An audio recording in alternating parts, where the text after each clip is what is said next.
Hi, welcome again to this ASP.NET Core tutorial. In this video, we will implement the login functionality in this ASP.NET Core web application. Let's open the Visual Studio. The first step to create the login functionality is to create a model for the login page. Let's go to the models folder. Let's right click on this one and add. Click on the class, and here we can write sign in model. You can give any meaningful name to your model. Let's click on the add button. Here we can add few properties like the email, then the password,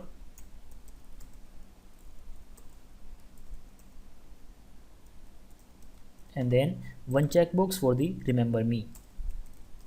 This is going to be an boolean type.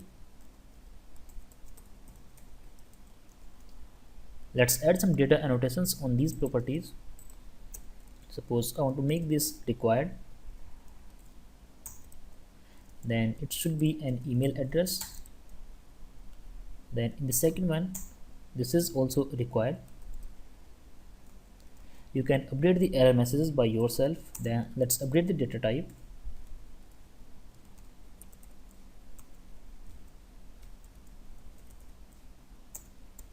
Data type dot password, and let's update the display text for this property. Let's save all the changes and build this application. Build is successful. Now let's go back to the account controller, and in this account controller we need to create two action method for the login feature. One action method for the get request and another for the post request. Let's add a new action method over here. So we can simply copy this action method. Let's paste the code here. Let's update the name. This time here I'm writing login or sign in, whatever you want to have. Let's update the route login. Let's quickly add a new view. So let's right click on this one, choose add view. So here I'll be using this razor view. Click on the add button.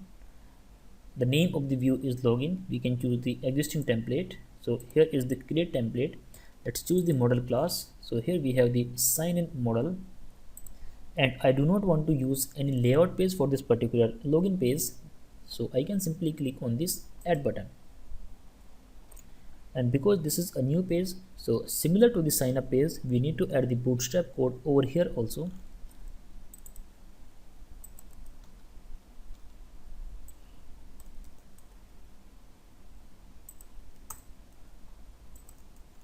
Then we need to put the entire code in the container class.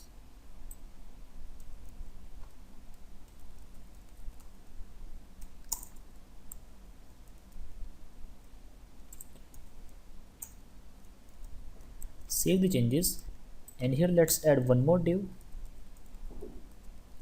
Let's add a new class call md8, and let's add an image over here.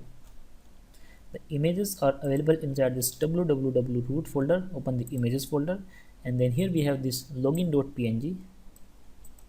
Let's add the bootstrap class to this particular image. Save the changes, and here we can add the link for the sign up. Let's update the similar link into the sign up page also. So here we have this back to list. We can update this code, and what is the name of our action method? That is login. Now we need to add a link to this login page to our navigation menu. Let's open the header.cs HTML. Similar to this register link, we need to add the link for this login. The controller is account, then the action, ASP action, and it is login. Let's save all the changes, build this application. Let's update the name for this particular button. Okay, and now let's run this application by pressing Ctrl F5. Okay, let's click on this login button, and here you can notice that we have this login page. Here is the email, then the password, and then the remember me. Here is the login button. We can also click on this here link for the sign up. Navigation is also working fine. Let's again click on this here link, and here you can notice that the navigation is working fine. Let's update this text. Okay, the UI for this login page is ready. Now we need to work on the server-side code for this login functionality. Let's open the account repository, and in this account repository, now it is time to introduce sign-in manager. Here, just like we have used this user manager, in the same manner, we need to use the sign-in manager. Sign-in manager, we need to pass our user class. The user is in the application user, and then sign-in manager. Let's generate the field.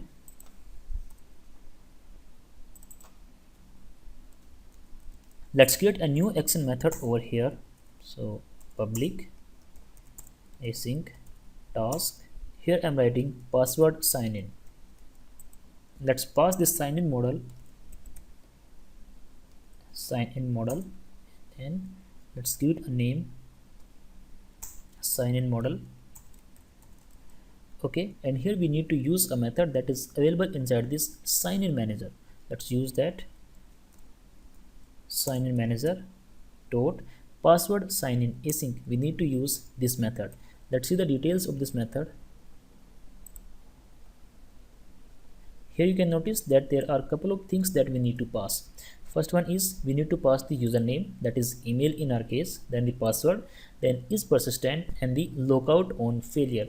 We need to pass these 4 parameters in this password sign in async method. Let's try to pass all of them one by one. So first we have sign in model dot the email, because we are using this email as a username, so we can pass this email over here. Then we need to pass the password. Password is available in this sign in model dot password. And the third one is persistent. This is used for the cookie.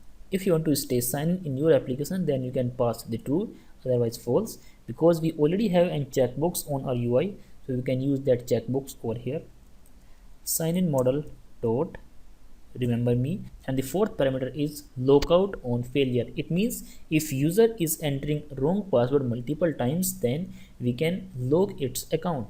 So right now we do not have this feature in this application, so by default I'm passing false over here. We will use this feature in the upcoming video and we will make it operational. Okay, remember this is an async method, so we need to use an await keyword over here. Let's see what is the return type of this method. The return type is sign in result. So in the task we need to use sign in result.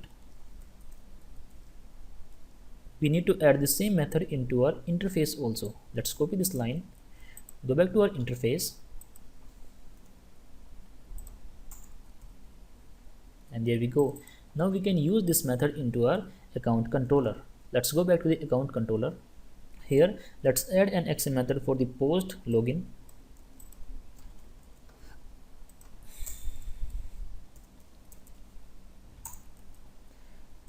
Let's use the model.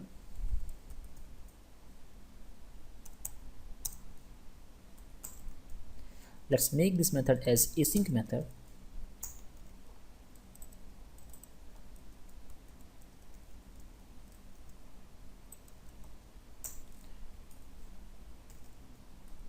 If the model state is valid, then we need to call the method from this account repository dot password sign in async, and in the password sign in async we can pass this sign in model.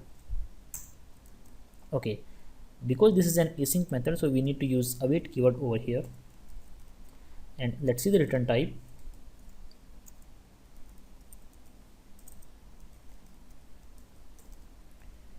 If the login is successful, similar to the sign up, we also have an succeeded property over here. We can use the same property to verify whether the login is successful or not. If the login is successful, then I want to redirect this user to our index page.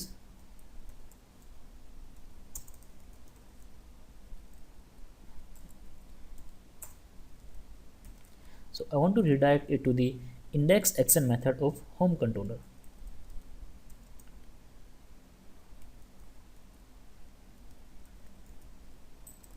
And if the sign in is not successful, then I need to display an error message, model state dot add model error, and here I can pass the blank, or you can use the string dot empty invalid credentials. Okay, we need to return its value from here. Click on the login button. First of all, without entering any data, let's click on the login button. Click on the continue button. Here you can notice that we are getting all the validation messages that this email field is required and this password field is required. Let's enter the email and password.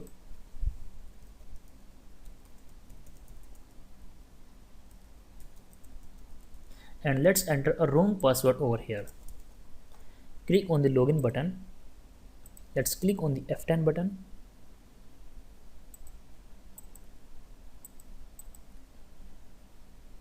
Let's see what we got in this result variable. So here we have succeeded is equals to false. It means there is some problem in this username and password. Let's click on the continue button. And here you can notice that we are having an error message that invalid credentials. Let's enter the correct password 12345. Click on the login button. Let's verify the details. So yes, here we have 12345. Click on the F10 button. This time you can notice that the succeeded property of this variable is true. Let's click on the continue button. Login is successful and we have redirected this user to our home page. But you can notice one thing over here, that still we have this login and register button. Now we need to implement a functionality where if a user is logged in, then we need to display the username and a logout button, and in case the user is not logged in, then we need to display these login and register button. In the next video, we will add the logout functionality, and we will also hide and show this login and logout button based on the login status. That is all in this video. Thank you for watching. Have a great day.